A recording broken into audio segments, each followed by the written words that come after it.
Modal besar untung tipis tapi tetap dijalani buat penghasilan sehari-hari. Hai mama-mama online, udah pada makan atau belum? Lagi rebahan, lagi santai atau nongkrongin HP aja nih? Enak lah kalian santai. Awak Kang Warung kecre. Styling minyak pertalite aku kebetulan lagi kosong, ini aku mau isi dulu ke botol aqua bekas kayak gini biar nanti orang beli nggak payah-payah nakarin lagi. Dan kemarin pas aku lihat video aku ada yang komen kayak gini, Kak sebenarnya aku kepingin lah jual minyak pertalite kayak gini tapi bingung buat tempat minyak yang udah ditakar itu pakai apa ya. Tapi setelah aku lihat video kakak yang kayak gini aku jadi terinspirasi dan gak bingung lagi buat mulai jualan minyak pertalite kayak kakak gini. Cuy.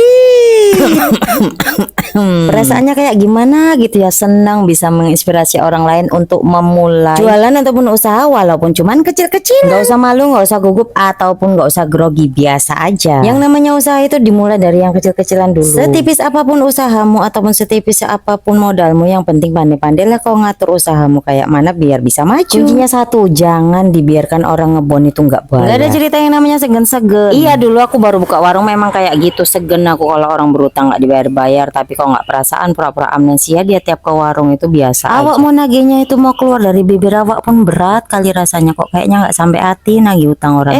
Besoknya lewat bawa kantong plastik belanjanya ke tempat lain, ngebonnya tempat awak belum dibayar. Itulah sifat manusia tadi, niat awak nolong tapi dia nggak bisa balik nolong awak. Utangnya tempat awak, kontannya tempat lain, kecret. Apa nggak kurang orang kayak gitu. Aku sensor lah sikit-sikit omonganku ini ya biar nggak dibilang orang lantam kali pula nanti mulut awak. Ini kenyataan pahit yang banyak dihadapi sama tukang warung kecil-kecilan kayak kita gini. Kalau nggak dikasih ngebon warungnya sepi, tapi kalau udah dikasih ngebon bayarnya pun pura-pura amnesia. Bahkan kalau jumpa di luar papasan pura-pura nggak kenal pula, itu apa nggak tambah kecret. Jadi saran aku buat kalian yang mau mulai buka warung kecil-kecilan, diusahakan aja kalau bisa orang tuh jangan dikasih kasbon dulu, karena kita baru mulai dengan modal kecil-kecilan dan seadanya. Takutnya nanti kalau udah banyak yang ngebon kita nggak bisa belanja lagi. Ya cuman mau belanja, modalnya udah tertanam. Buat apa? Ya buat tadi lah nutupi yang ngebon-ngebon tadi. Kalaupun seandainya kalian mau ngasih ngebon orang, harus pilih-pilih juga orangnya yang benar-benar terpercaya dan yang janjinya tepat waktu. Buat yang nggak tepat waktu, apalagi buat tarsok-tarsok kalau suruh bayar, mending kalau dia udah lunasi bonnya nggak usah kasih utang lagi. Pernah dengar nggak kata-kata kiasan yang ngebon itu ngancurkan usaha? Yap, itu fakta, bukan fiktif ataupun gosip. Soalnya aku udah jalani sendiri kayak mana jadi tukang warung, jatuh bangunnya kayak gimana merintis usaha. Dari yang modalnya setipis tisu sampai dikumpuli sedikit-sedikit buat nambah modal dan hasil warungku bisa kayak gini. Ya walaupun bukan sebesar toko-toko yang lain ataupun grosir-grosir besar yang bisa jual lebih murah, tapi ya alhamdulillah aku syukuri aja. Soalnya ini kan warungku di dalam gang guys, bukan di pinggir jalan. Dan yang namanya rezeki itu udah tertakar dan gak mungkin ketukar. Selama kita mau mengusahakan pasti rezeki itu akan datang. Ingat ya, ketegasan itu juga penting buat kita pemilik warung kayak gini. Gak ada cerita yang namanya segan-segan buat nagih yang suka kasbon-kasbon di warung kita. Kalau mau tetap bisa belanja dan ngisi barang-barang di warung lagi, dan usahanya itu bisa tetap jalan. Gak ada cerita yang namanya tukang warung itu juga punya prinsip, titik harus digarisbawahi. Kalau nggak mau warung kalian itu tutup cuma-cuma karena nggak punya modal, akibat kasbonnya udah pada numpuk dan perkara segan mau nagih hutang. Ingat yang namanya utang itu kudu dan wajib dibayar. Aku sekarang perkara kurang 1000 perak pun ku tagih pas orangnya datang ke warung. Pura-pura lupa pula dia. Oh tidak bisa. Sampai sini kalian udah paham kan? Bukannya enak yang namanya merintis usaha ini. Modalnya besar, untungnya kadang 500 perak, kadang 1000 perak. Sanggup kalian utang kurang-kurang 1000 sampai 500 perak pun nggak kalian bayar.